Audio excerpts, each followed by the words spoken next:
آج سے تقریباً 2000 سال پہلے ملک روم کے شہر اپسوس میں ایک ظالم بادشاہ دقیانوس کی حکومت تھی۔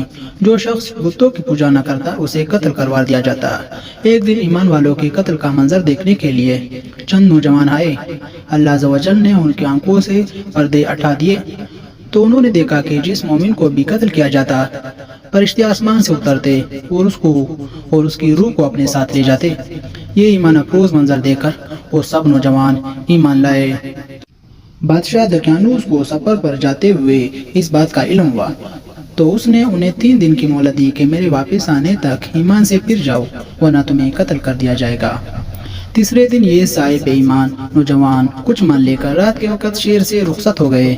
راستے میں انہیں اپنے خاندان کی بکریاں چرانے والے ایک نوجوان سے ملاقات ہوئی جسے انہیں اپنا ماجرا بیان کیا اور اسے بھی ایمان کی دعوت دی۔ چروائے نے ایمان قبول کیا اور ان کو ساتھ شامل ہو گئے۔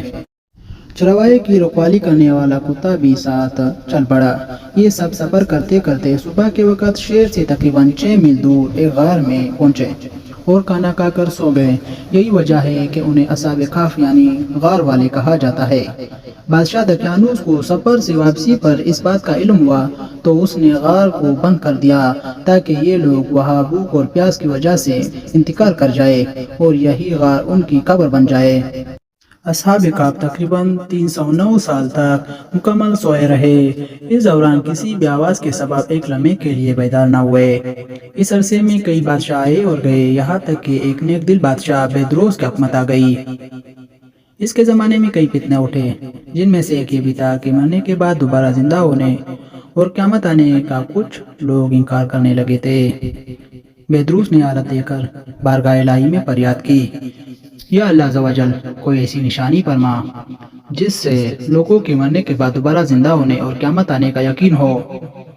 یہاں البرٹ آئنسٹائن کی تھیوری آف ریلیٹیوٹی کے بارے میں آپ کو ایک شاہکار مل رہا ہے جس میں وہ یہ واضح طور پر بتاتے ہیں کہ وقت رک سکتا ہے۔ آئیے اپنے کہانی کی طرف بڑھتے ہیں۔ اللہ عز و جل نے بادشاہ کی دعا یوں قبول فرمائی کہ ایک چروائے نے اپنی بکریوں کے آرام کے لیے اس غار کو چنا۔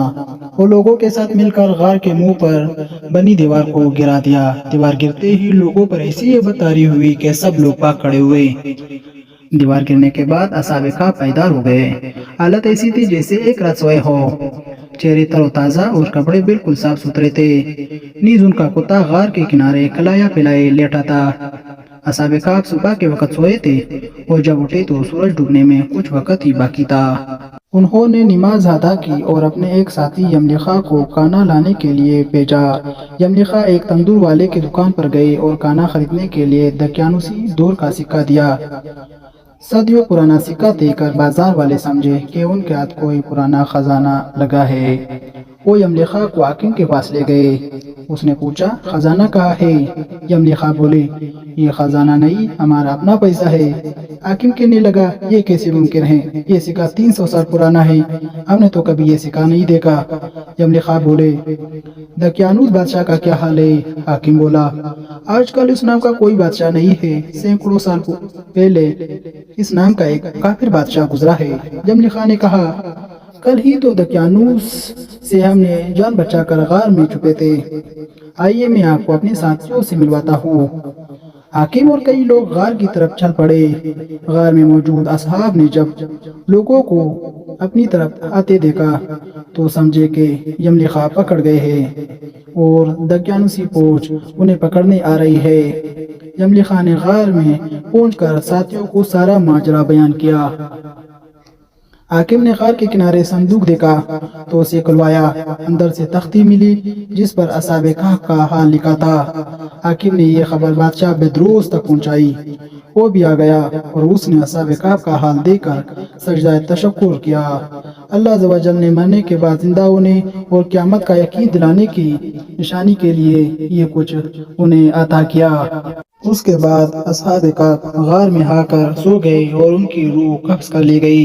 بہدروس نے لکڑی کے صندوق میں ان کے مبارک جسم رکھے۔